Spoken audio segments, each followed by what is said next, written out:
I am Ferdinand Marcos, and I am the President of the Republic of the Philippines. I stand today on behalf of 110 million Filipinos. Hello universe, it's me again. Shout out sa inyo mga kababayan, sa mga Marcos Loyalist supporters, Filipino and OFW. Nako. Another tingga pa more. Kaya si Pangulong Marcos Jr., lagi kong sinasabi, the best president ever talaga except yung kanyang ama. Ito guys shout out sa mga Marcos Loyalist supporters, Filipino and OFW. April 30, ay mali. May 3, 2026 pala. Yan na po ang true identity ko. Laging mali sa date. Well, anyway guys, no, si Secretary Dizon, kumbaga, in-inspect niya itong tulay na ito. Siyempre, nung nakita niya talaga, nadismaya. Ang tanong, bakit? Ang tanong, nasaan yung pundo? Bakit ilang administrasyon ng dumaan, hindi man lang tinapos? Ano nangyari sa Pilipinas? Ano nangyari sa pundo ng bayan? Tax po ng bayan yan. Dapat naman po ilaan nyo naman. Kasi, ilaan nyo naman sa ganyang proyekto. Tatapusin nyo naman. Pag inumpisahan nyo, tapusin nyo. Tulad na ginagawa ng Pangulong Marcos Jr. Kasi po yan ay papakinabangan ng taong bayan. Tax po yan. Although, sabihin natin, wala tayong karapatan manumbat dahil, pero kahit papano naman mga kababayan, papakinabangan po yan ng taong bayan. Tax po yan Huwag naman po sana tayo na magiging sakim, no? Pag nagkaroon pa ng pundo, pupunduhin po natin, 'di ba? Tapos sasabihin nyo, pag natapos ni Pangulong Marcos Jr. yan through DPWH kay Secretary Dizon, i-credit nyo sa amo nyo. Huwag naman. Yan ay i-credit kay Pangulong Marcos Jr. Biro nyo guys. Ito, basahin ko sa inyo bago nyo panoorin ito, okay?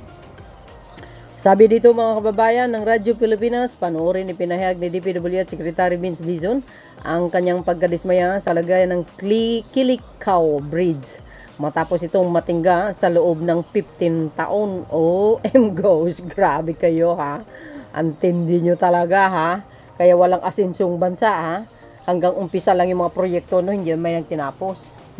So ibig sabihin, panahon pa po ni Digong yan. Panot. Kung 15 taon, di ba? Or Gloria. Correct me if I'm wrong, guys. Hanggang kay Digong, nakatingga. My gosh. Ayon sa kalihim, target na matapos ang unang 2 lane ng tulay ngayong Hulyo 2026. OMGs. So ibig sabihin, under construction na pala ng Marcos administration.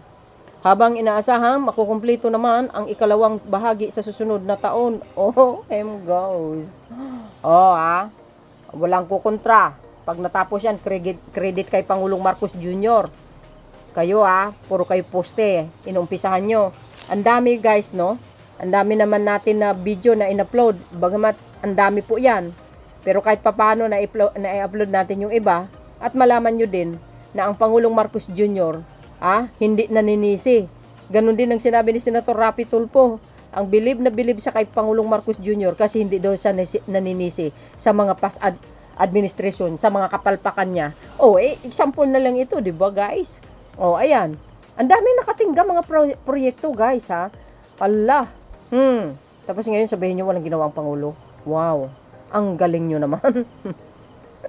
Kayo mga kababayan, ano po sabi nyo? OMG. Sabi po ng mga nagkukomenta bago nyo panoorin yung video na ito. Yan sarap tanawin ng mga tax namin. Pustahan, isisi na naman ito kay PBBM. Correct. Hayop na yan. Okay. Diyos ko. Ganyan naman kayo lagi nyo naman tinitingga Naloko na mga kababayan. Ayan maaraman kung talagang matapos na tulay after 2 months daw, the longest bridge in Bicol. Nothing chance, yabang mo, bugok. Pustaan, isisino naman ito kay BBM. Oo naman. Kanino pa ba? 15 years may 15 years may nauna palang buwaya noon. Bakit? Anong palagay nyo? Dekada na po ang pagnanakaw sa kaban ng bayan. Huwag nyo sabihin ngayon lang sa panahon ni PBBM, hoy, excuse me, siya lang ang nakatuklas naman eh. Siya lang naman ang nakapagpahinto sa mga kurakot sa Kabanang Bayan. Ano pong palagay nyo? Oh, di ba? Matagal na po ang pagnanakaw sa Kabanang Bayan. Pero walang iniisang pangulo na matapang para ito ay supilin or sugpuin. Sino ang mayroon? Si PBBM lang yun. Tapos sasabihin nyo, kurakot siya, mangugunggong. Anong palagay nyo naman? Hindi ba sapat yung mga salin niya? Binalita ng GMA News? May video tayo dyan? Saan ang kurakot doon? Sige nga. Sos, madali magbintang sa Pangulo pero hindi nyo kayang patunayan. Inimpeach nga eh. O sa House Committee on Justice o ano? Nanalo ba ang nag-endorse nun? Complaint lang sa Pangulo. Nga. Utot nyo, tumigil nga kayo. Gawain ng puo nyo tapos ibintang nyo ka sa Pangulong Marcos Jr. Doon, dali nyo sa international. Tingnan natin kung kaya nyo pabagsakin. Hay, nako. 15 years plus ngayon. Jesus, mga siraulo. Gagawa ng paraan ng Marcos administration. I-include nyo. Alam nyo guys, no? Mga TNGA itong mga to. Siraulo talaga. So, ayan, pakinggan nyo po ang sinabi ni Secretary Vince Dizon. Hugasan dito? February, sir. February. March, April. Sinayang nyo yung 2 buwan. Ay, yung part na yun po, hindi pa po ako. Kasi yung dating PE dito, nag-retire, nag-assume na po. Ba't pinakita sa akin to? Bago ka pa nga. Bago pa lang. Utang ina, ba't di pinakita sa akin ni Azotea to? Nagmura guys si Secretary. Baka tinatago niya, kaya ayaw niyang pakita. Anyway, wala na tayong magagawa doon. Try mo na to. Fast track po na. Try mo na to. Mag-usap tayo ni RD. 10 million nga, Diyos ko. Isang buwan, kaya? Mga 2 months. 2 months po. At least matapos tayo by June, no? End of June, tapos tayo. Bilisan nyo. Pasukan. Pwede bang i-negotiate na ganito? Inego na ganito. Anyway, terminated na naman to eh. Diba? Terminated na to, right? Ang process ng termination. Process na yun. Hindi, pero patrabaho na to. Oo. Let's look for a new contractor already. Diba, tapusin na yan. Can't we do this by admin? Kundeking na yan? Mayroon pa pong gagawin na part doon. Yung mga ibang diagonals po dun sa part na yun. Hingi lang kami ng authority. Marunong ba tayo? Can we do it ourselves? Yes, sir. Kailangan We'll just ask for Or authority. do you need a specialized contractor for this? Kaya naman po yung by admin. Well, anyway, find out kung ano ang pinakamabilis. Apa. Na hindi ko kompromiso yung safety. integrity. Pero kailangan may nag-check na ba ng structural integrity? Opo, nagpa-assist na rin po. Kanino yung pinasa? Meron sa district po. Nung pag-upo ko po, Shane, pa-assess mo to sa tech sir? Yes, sir. Yusek, di ba? Sige, padala na. Patira mo na to. Padala namin yung Magbibigay na ng instruction sa inyo si Yusek Padala to. namin yung plan. Sa office Pero ng Lara. ang priority natin, This one. let's deck it, let's concrete it para magamit na 2 lanes. Ano naman, no? Hirap na hirap yung mga tao. 1 lane na yan. Gano'ng katagal na to? 10 years. Hindi nga. No. Baka hindi lang 15 years. No. 15 years? 15 years na ganito to? Hindi, wala pa ito. No. Hindi. Yung Bailey Bridge, 15 years More na than na.